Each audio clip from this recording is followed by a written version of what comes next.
probably the most intriguing title of the entire conference. This is a title that comes from absurdist French literature to make this even more strange talk. But I promise this is all about code. The French title, Ouvroir de code potentiel, that means workshop of potential code. And this is a talk that is very much inspired by a movement in French literature that was set out by French authors and mathematicians in the post-world years. So this book by Georges Perec, La Dispersion, is the most famous work from this movement, and it's a 300-page novel written without using the letter E at all.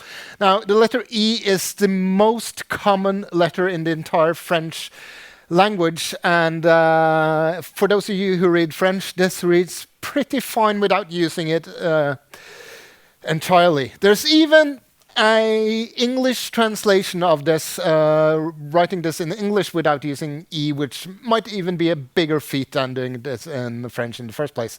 So I had a chat with Kevlin Henny a while back, and we talked about, is there any relation between this and programming? And so we thought about what can we do if we make do without the most common keywords in programming. So let's take something like FISBUS, a classic example that you all probably have written 100 times before. But let's do that without using the keyword if or any ternary operators, any if operators in the programming language. So I decided to do this in C#. Bear with me for a moment. There is a reason for doing that. So the example on the right-hand side is FISBUS done without using ifs in C#. What it does instead is that it uses a switch statement with pattern matching.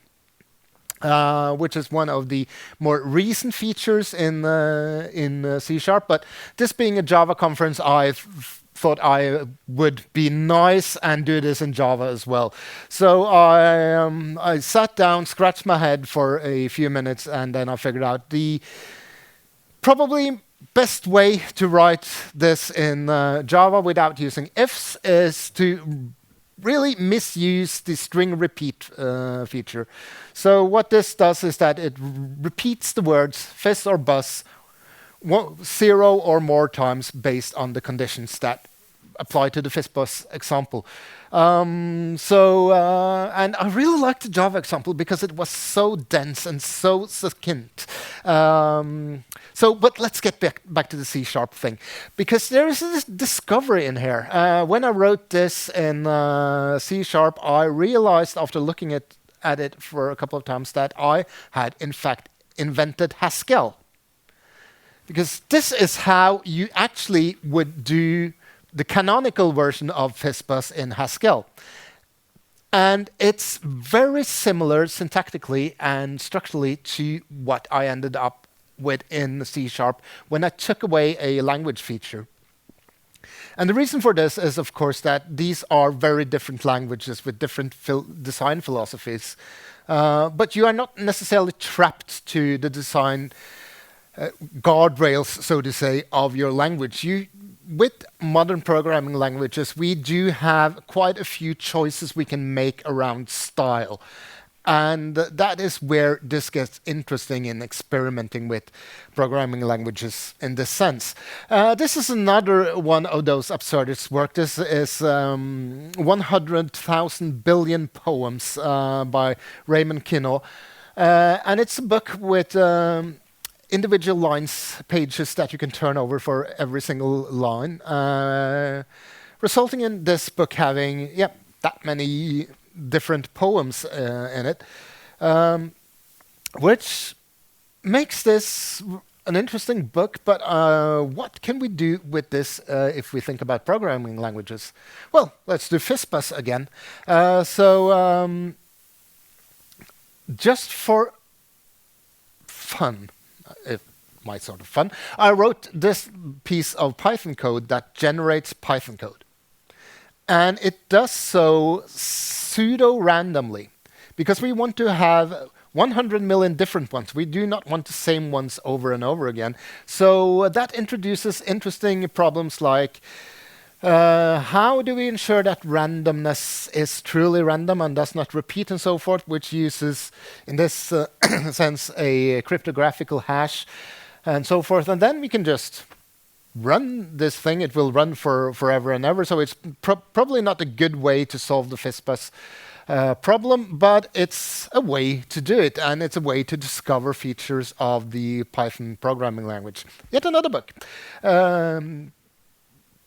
User Guide for Life, which is about a apartment building and the people living in there and the different rooms. It's built around a classical chess problem in there. So let's do a chessboard, but let's combine that one with Exercises in Style by Raymond Queneau, which is another book where the same story is told in 100 different ways in different writing styles. So for sake of artistic creativity, let's say that we have a 10 by 10 chessboard that sort of mimics the 100 different squares that we have, 100 different styles of solving this. Now, the way that we would move the horse around the table would be using something called Wondorf's rule. That would be the common approach to solving the problem of visiting every single square of the table. And that can easily be implemented in Python code. But even if this is the most sensible and the right way to solve the chess tour problem of the chessboard, it's not the only possible way to do this. You can easily do this by just backtracking all of the possible movements, which is another way. This is typically the first way that you would go about solving one of the advent of code problems before you get into the problems with recursion, and you need to start thinking about more efficient algorithms to solve your problems and so forth. There are some really interesting ways that people have devised algorithms in computing before. This is the same problem solved with something called an ant colony optimization, which mimics a colony of ants that walk around the table and leave behind pheromones for other ants in the simulation to pick up on and find the paths based on the same way that ants in nature find their way around and tell each other about where food is, or and so forth. This can be done. There are so many ways to do this. We could use a depth-first search. We could use a breadth-first search. We can use something like a branch and bound algorithm. We can use, playing on that mimicking nature thing, using genetic algorithms, which were quite popular during the 1970s in problem solving with computers. Today we would probably use statistical AI for that. We can use dynamic programming, even if that might not be the best of ideas. We could do something that is closer to the way we do AI today, which is using a Monte Carlo tree search, which is a statistical approach. There are 100 squares on this chessboard, and there are 100 different ways to solve the same problem. Now, why on earth would I sit down and search for different ways to solve a problem that is already solved with the Wondorf's rule, which is the best algorithm for solving this, and that is established? Well, it's the same philosophy as the French authors decided to sit down and write a book without using the letter E or imposing other artificial constraints on their work, because those constraints are often seen as limitations. Boundaries that box us in the way we think and so forth. But those limitations can also be a positive thing. And we can look upon them differently. The French authors saw those constraints as invitations to think differently, invitations to think outside the norms of how to write and challenge themselves and also surprise themselves in the discoveries they made through that. Just like I discovered that I had invented Haskell without even thinking about the way we would solve this in Haskell. And as programmers, we always strive for the elegant, the efficient, and the idiomatic in our programming languages. But once in a while, we can step outside the comforts of convention and create some space for discovery. We can bring in influences from other programming languages to the way we write, for example, Java.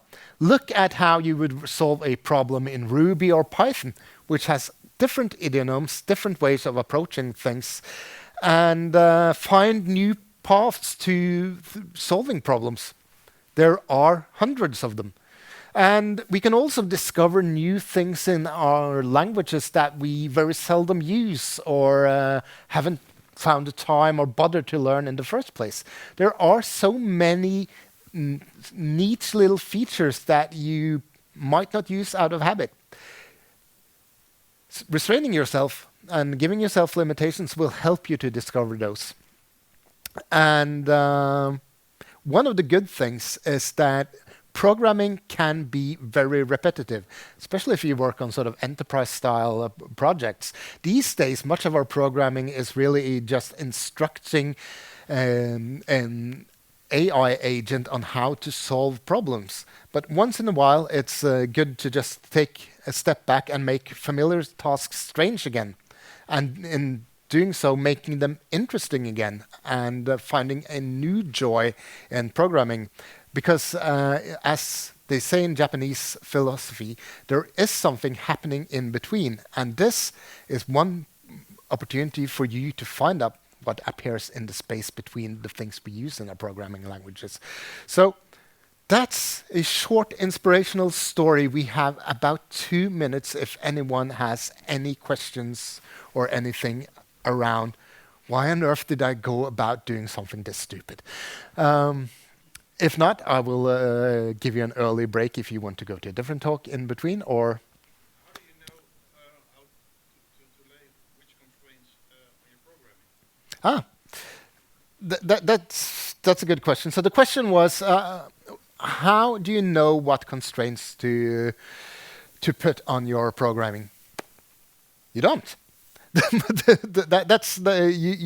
have to invent the constraints yourself. So, for instance, for the first example in this one, as we saw, the FizzBuzz one was inspired by the George Perec book to take away the most common element of the programming language, which I would say is the if statement. But if you take away the if statement, you also have to take away the ternary operator because it's basically the same. Now, I might be cheating a bit here using the switch one, which is why I found the Java example very elegant because that doesn't use that at all.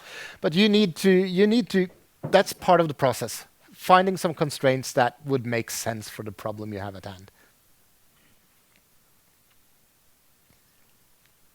Anyone else?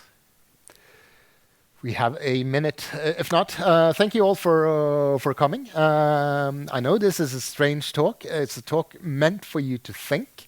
And I hope that some of you will reflect on how you think about programming languages and how you can write code differently and how you can learn things through that. Thank you so much for coming and have a great rest of the conference.